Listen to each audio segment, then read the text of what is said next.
Iran के drone, Jordan में deep strike, revolutionary guard के रॉकेट और बहरीन में बारूदी तांडव, मुश्तबा के लड़ाकों का कुवैत में कहर।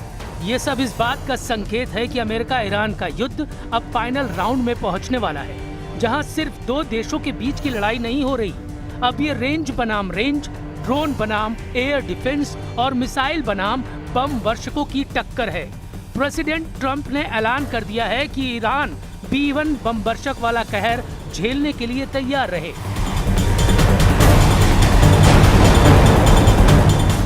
ईरान पर ट्रंप 13,600 किलोग्राम का बम फोड़ने जा रहे हैं। ये ऐसे बम हैं जो विमान से गिराए जाने के बाद अंडरग्राउंड बंकर तक पहुंचते हैं। इससे ऐसा धमाका होता है जिसकी वजह से इन्हें बंकर बस्टर बम कहा जाता है, यानी ऐसा बम जिसके विस्फोट से पिकैक्स पहाड़ के परखचे उड़ जाएं। लेकिन ट्रंप ने ईरान के अंदर अंडरग्राउंड ऑपरेशन का ऑर्डर रिलीज किया है, जिसका मकसद पिकैक्स पहाड़ को उखाड़कर ईरान का यूरेनियम हासिल करना है। लेकिन ट्रंप के मिशन का पता चलते ही ईरान इतना बौखला गया है कि बारूद की डोज को जस्ट डबल कर दिया है।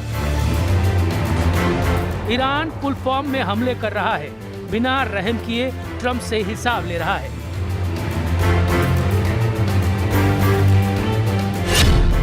ईरान मिसाइलों से पीट रहा है, जॉर्डन बचाओ बचाओ चीख रहा है। ईरान ड्रोन बमों की बौछार कर रहा है, बहरीन रहम रहम गिड़गिड़ा रहा है।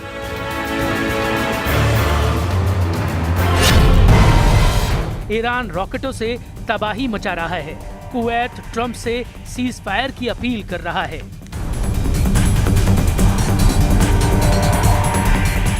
ईरान के जितने दुश्मन हैं, सब सरेंडर मोड में आ चुके हैं।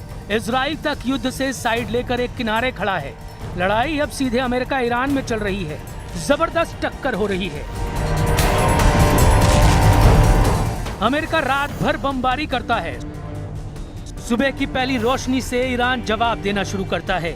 ईरान जब जवाबी हमला करता है तो सिर्फ अमेरिका की हालत खराब नहीं होती, ट्रंप से दोस्ती रखने वाले तमाम देश ईरान का ताप झेलते हैं।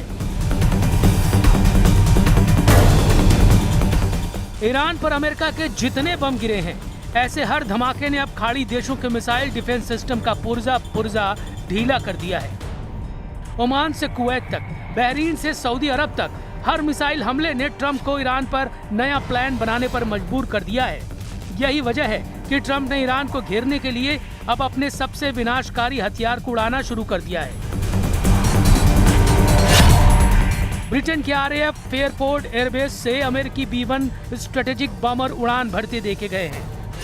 ट्रंप के ईरान के पिकेक्स माउंटेन को निशाना बनाने की धमकी के बाद ब्रिटेन के RAF फेयरपोर्ट एयरबेस पर हलचल तेज हो चुकी है और अमेरिकी B-1 स्ट्रेटेजिक बॉम्बर के उड़ान भरने की तस्वीरें वायरल होनी शुरू हो गई हैं। CNN की रिपोर्ट के मुताबिक अमेरिका यूरोप में तैनात अपने F-16 और F-35 लड़ाकू विमानों को भी पश्चिम एशिया में भेजने का प्लान बना चुका है।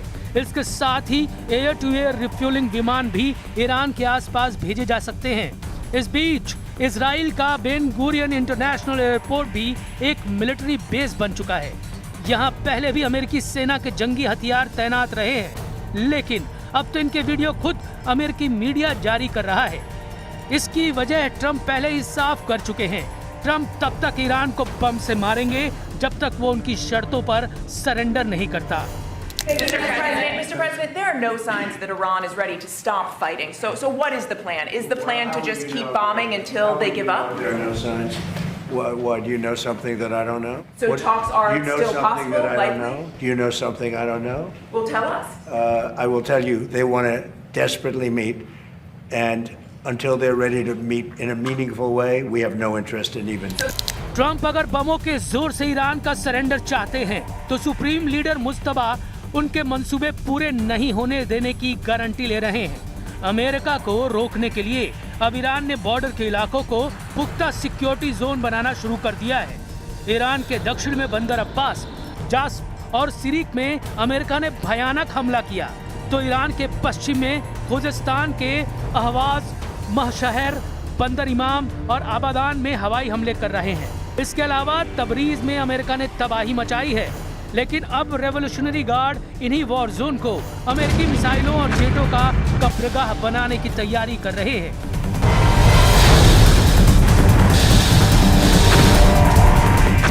वैसे भी ट्रंप अब ईरान में अपना एक भी मिशन कंप्लीट नहीं कर पाए, इसलिए ईरान उनके ऑपरेशन पिकैक्स की हवा खराब करने का पक्का बंदोबस्त कर रहा है।